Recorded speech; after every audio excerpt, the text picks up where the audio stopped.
こんにちは。お元気ですか？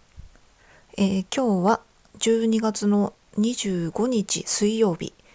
25日でクリスマスですね。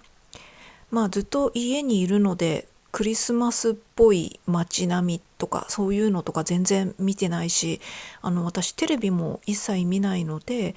全然クリスマスとかいう感覚がなくてね、不思議なんですけれども。昨日もねクリスマスイブとかね、そういうのあんま気がつかずに、今日がいわゆるクリスマスイブって日かっていう風にね、ちょっと自分の手帳にねいろいろ毎日ちょっと睡眠時間とか書き込んでるんでね、そういうのをちょっと書いた時とかに気づいたりしました。最近はね、昔に比べてクリスマスだからって特別な何かみたいなね風潮って薄まってきたような気がするんですよね。いわゆる昭和とか平成くらいまでかなの時代は、やっぱクリスマスっていうとなぜか恋人同士がデートをする日みたいなね、一緒に過ごす日みたいな、そういう風潮がなぜかあったんですけれども、ここ近年そういう風潮が薄れてきたような気がしますね。あくまでクリスマスはクリスマスとして、日本なりにそういうイベント楽しい日っていう風にね、アレンジされたというかカスタマイズされた楽しむ日みたいな感じになってきて、特別恋人同士で過ごす日っていうよりも単純にそのサンタさんとかね、この緑と赤のそういう装飾を楽しむとかね、あとはお子さんとかがいるお家とかはね、もちろんそういう日は子供が喜ぶ日でもあるので、ケーキ食べたりとかちょっとごちそうを作ったりとか、あとはプレゼントあげたりとか、そういう楽しいイベントの日みたいな感じですね。恋人同士の日っていうような風潮はなんとなくですけど薄れてきたような感じがしますね。それが21世紀っぽくないような気がしてちょっとわかんないんですけど、やっぱりあの風潮っていうのは昭和後期ぐらいにね、トレンディードラマというものが世の中に流行った時の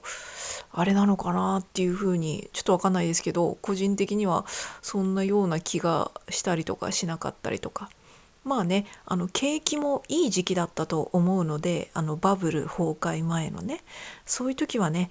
クリスマスなんていうのはね、まさに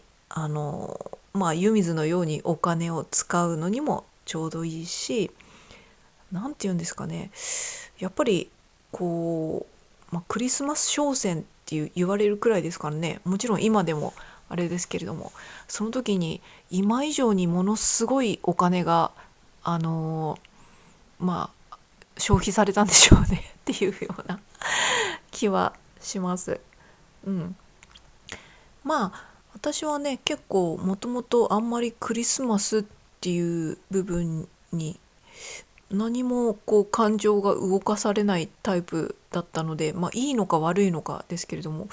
特別その辺は結構昔も今もフラットな気持ちでございます。ただおかげでね、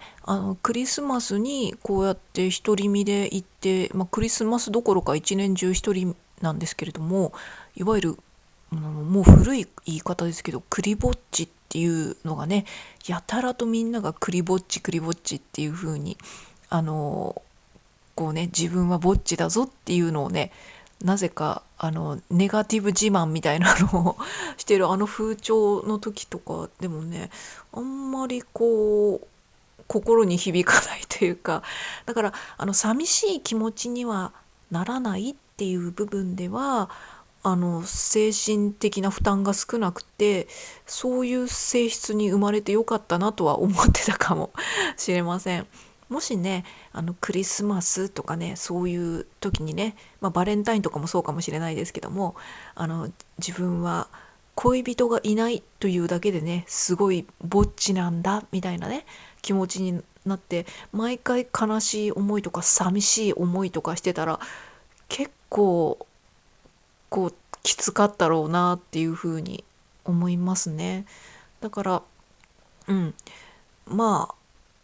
まあ逆にね、そういう人はそれが原動力になってね、あのパートナーを積極的に探すとか、人とのこのコミュニケーションをより頑張るとかね、そういうのはもしかしたらあったかもしれないですね。まあなんていうのかな、今ただ当時はね、結構そのぼっちでいることをなんていうか、少し私はぼっちで寂しいですとか、あのちょっと落ち込みますみたいな、なんて言うんだろう、こう風なちゃんと演技をしないと周りが納得してくれないみたいなのもそういう風潮もあったような気がするので、まあ別にふふんっていうか何も感じないっていう時でも、ああ私一人なんだよねとかぼっちなんだよねみたいな会話の時には、そうだよねほんとねみたいな感じでちょっと合わせないとみたいなのはちょっとありましたね。そしてそれがまあぼっちではない恋人がいたりとか家族がいたりとか、そういう人に対してのいわゆるおべっかというか、なんかあなたは一人じゃなくて羨ましいなっていうようなこの表現をしてあげる、まあいわゆるサービスですねっていうのもちょっとあったので、ちょっと面倒くさいけどちょっとそういうこの風潮に迎合されてたっていうのがちょっとありますね。まあなんだろうな、寂しいっていうのはどうなんだろう、あるのかな、ちょっとわかんないですけども、あまりにもずっと一人でいるので、クリスマスに限らずにね、そういう感情自体は湧かないんですけれども、なんかね、数年前に私がずっと一人で生きていることに対しての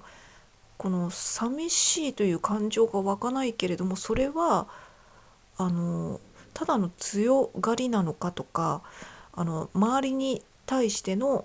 見栄なのかとかね、そういうのを自分自身でこう一旦自問自答してみた時があったんですけども、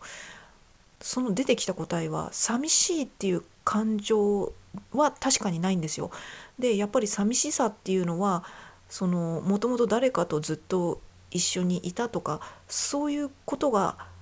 あった人が一人になった時のそのコントラストとして生まれる、その対極として生まれる感情だなっていうふうに私はなんとなく感じていて、そうするとずっと一人だとね、強がりじゃなくてやっぱ寂しいっていう感情って生まれないんですよね。でそれが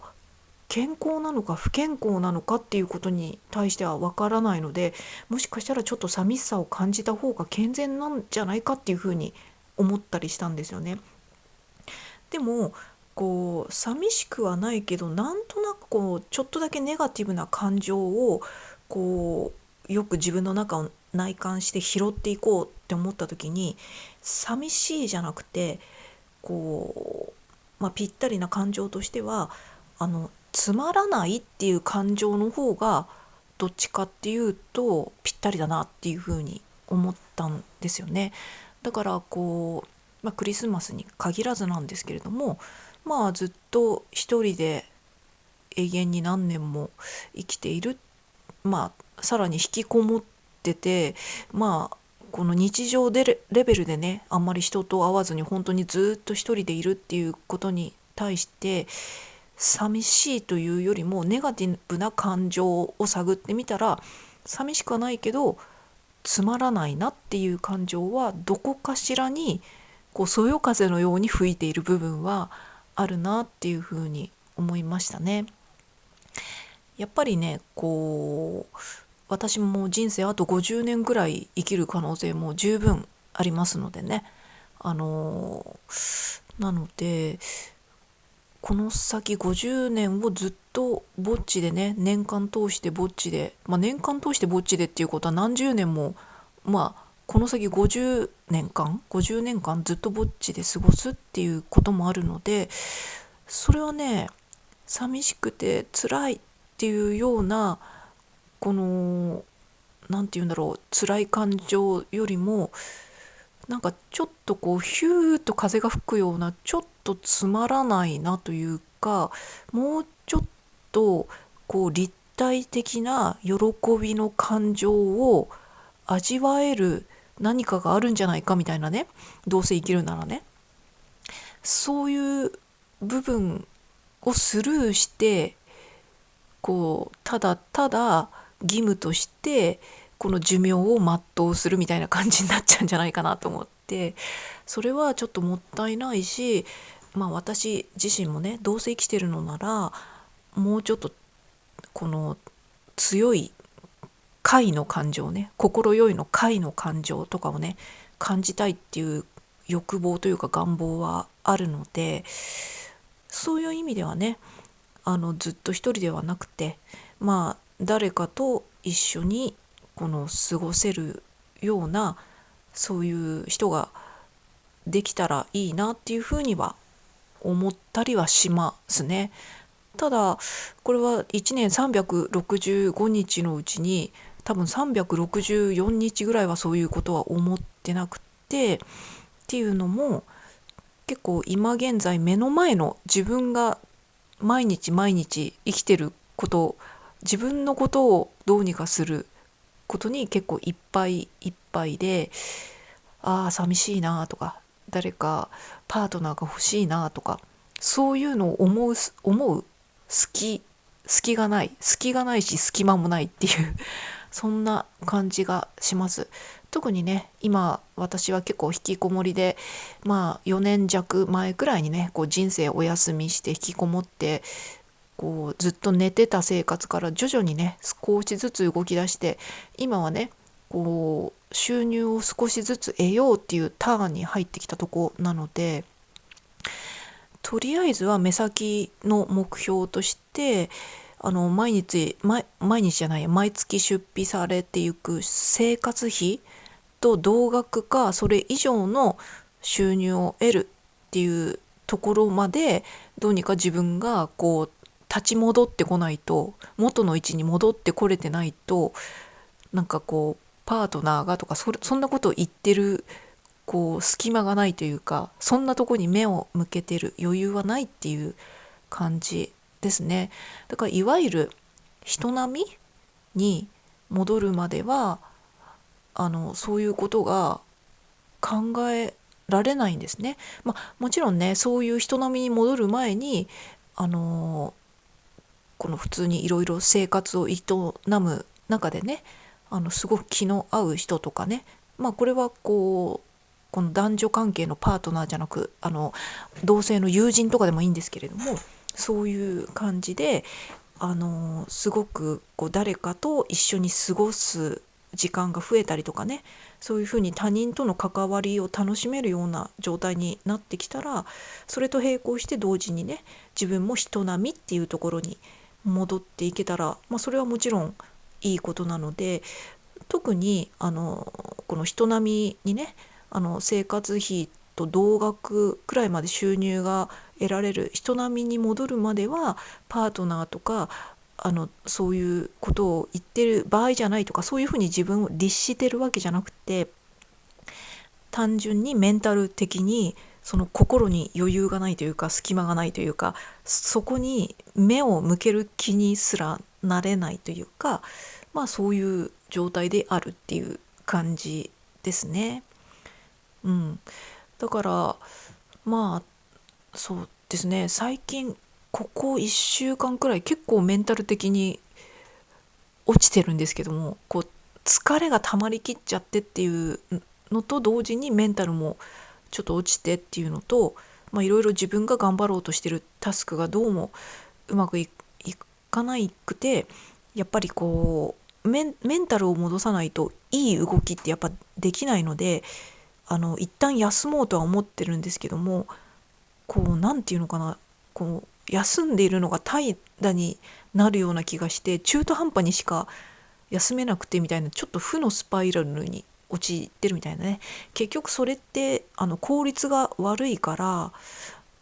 逆に逃げてるとも言えるので、まあなんていうのかな、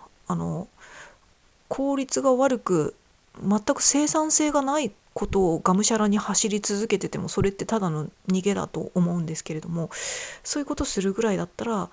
一旦ねちょっと休んで自分を見つめ直しというか、状況を見つめ直して冷静にね、いろんなことを判断する必要があるななんて思いました。ちょっとだいぶ話がまたわけわかんないことになったんですけど、前回の動画をね土曜日にアップした時とかもね、一応土曜日っていうのは毎回上げることにしてるからっていうことでアップしましたけれども、やっぱね結構メンタル的に結構ぐっちゃぐちゃな状態だったので、自分でもねどうしようもねえこと喋ったなっていうふうに思ったんですよ。なんかこう脳も考えられないから、どうでもいい昔の思い出話みたいのを喋ってしまって、もう本当になんか結果的にそういう話になっちゃって、多分こう頭で考えられないから昔あったことをただつらつらと喋っちゃったみたいなことになったと思うんですけれども、何ですかね、こう何かを喋る時とかも、あまりにも自分の内側のコンディションが悪いと絶対にそれって喋りにも出てしまうので、そういう時はですね潔く休むべきかもしれないですね。別にねこの YouTube だって義務でやってるわけではないので、何のためにやってるのかすでにちょっとよくわかんないっていうのもあるんですけど、そんな感じですね。今日はねさっきコーヒーを飲んでちょっとほっとしたとこなんですけど、別に今日はまたちょっとゆっくりこの後できたらしようかなというふうにちょっと思ってますね。出かけるのはちょっとなんか人間に会うのがちょっと嫌だなっていう引きこもってたい気持ちが今結構強いんですけど、なんかちょっと甘いものとかをバカ食いしたい気持ちもあって、でっかいどら焼きとかういろうとか、あとはスポンジのケーキとか、ちょっとロールちゃんとか、ロールちゃんはちょっと安っぽい味がするから、もうちょっと美味しいやつとか食べたいなっていう気がするんですけど、なんかそんな感じでございます。なんかちょっと話は変わりますけど、最近インフルエンザがねすごい流行ってるらしいですね。外に出てないので全然知らんかったですけど、ちょっとネットでねちょっとネットサーフィンしてみたら、今年は結構インフルエンザが結構感染が拡大してるみたいな記事が出てたので、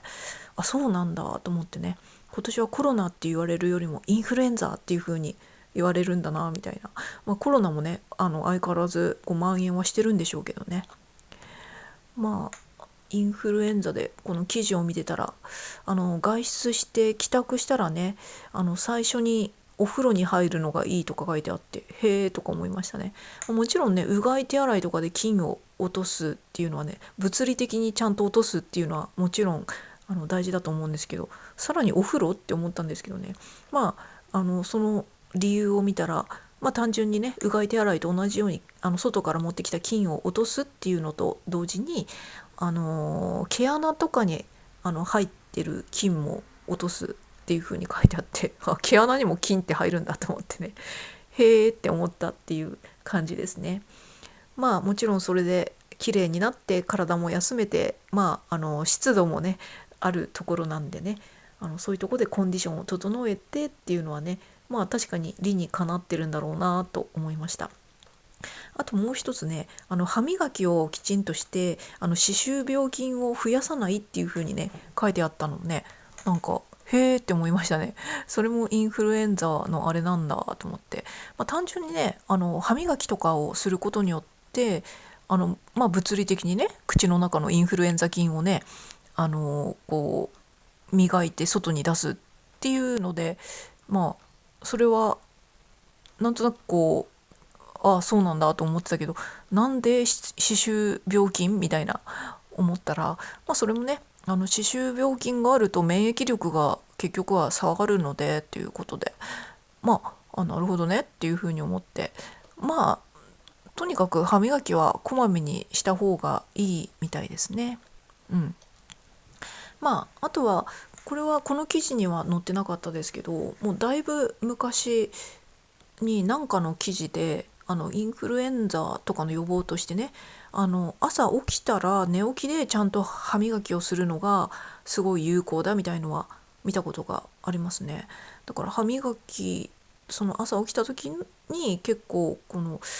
理由は何でだったっけな。もちろん口の中のインフルエンザ菌のなんだっけな、なんちゃらっていうのがとかもちょっと忘れちゃいましたね。これ何せその記事見たの引っ越してくる前だから、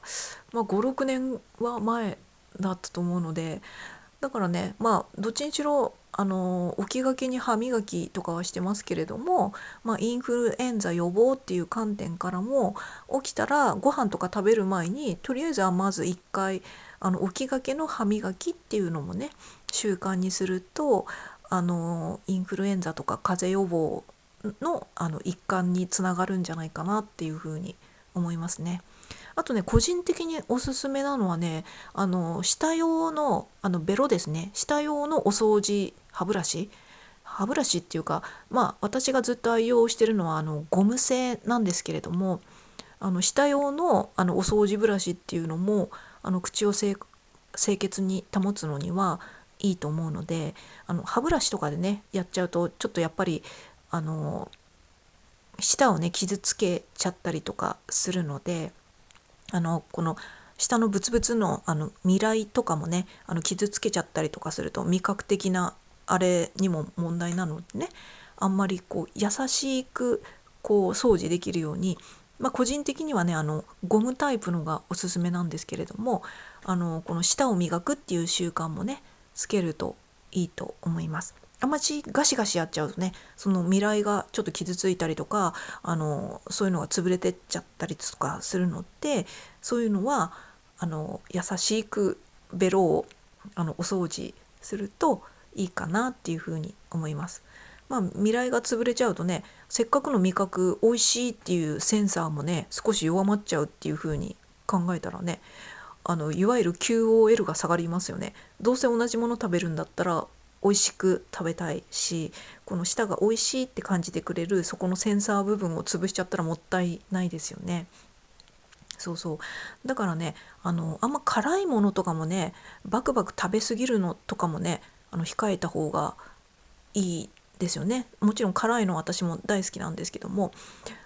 コーヒーとかでねしっかり味を取るために辛いのとかも若干控えてたりとかするんですよね。味来が潰れるっていうか、やっぱりそういう感じになったりするので、最近はないですけども、昔はよく家でねいろんな豆を買ってきてカッピングしてた時期があったので、いわゆる日本酒でいう利き酒みたいなやつですね。シュッてベロで空気と一緒に含ませていろいろ味を舌で取ったりとかして、こういう場合はもうちょっとこうした方がいいなとか、いろんな入れ方とか温度とかをね自分でノートにメモつけたりとかしてたんですけども、そういうことをする時とかも数日前そんな数日経てば平気かな、直前にね辛いものとか食べちゃったりとかすると、この味来がちょっと潰れるので、潰れるっていう言い方が正しいか分かんないんですけれども、なのでその舌が鈍るから辛いものとかは、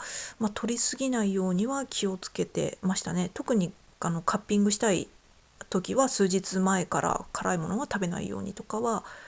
気をつけてました。ちょっとまた話がめっちゃ脱線してしまいましたけど、そんな感じで、ちょっとね私も今メンタル的に少し落ちてて、今日も動画アップしない方がいいかなみたいな、そのメンタルが落ちてる感じが出ちゃったらあれかなと思ったんですけども、そんなことを言ってるうちにね動画アップしないまま今年が終わってしまうのもねちょっとあれだなと思って、年の最後だしね記録にもなるからとりあえずなんか喋っとこうと思って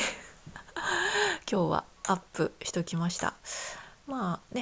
年もね動画っていうか喋ってるから動画っていうのか分かんないですけど、このラジオ配信のこの動画をアップするのも、次の土曜日が今年は最後になるのかなっていうふうに思いました。今年最後だから、土曜日でも日曜日でもアップするのはどっちでもいいかなとは思うんですけど、ちなみにですね、ライブ配信とかね、やっぱね、この精神状態では無理ですなんかどうしてもね、ネ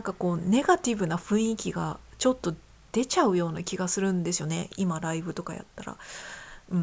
だからそのうち気が向いたらね、試しにやってみたいなとは思うんですけども、登録者数もねそんなに多くないから、今ライブやっても聞いてくれる人いんのかなっていう気持ちもあるっちゃあるんですけども、とりあえずね、今年ももう数日っていう感じになってきたのでね、今年1年をそろそろ振り返る時期にもなってきたし、ちょっと毎日ねこの目の前のことにね、こう自分のケツを鞭で叩いてみたいな感じのもやってるうちに、気がついたら来年になっちゃったっていうよりも、ちょっとは一回ね一息ついて、ち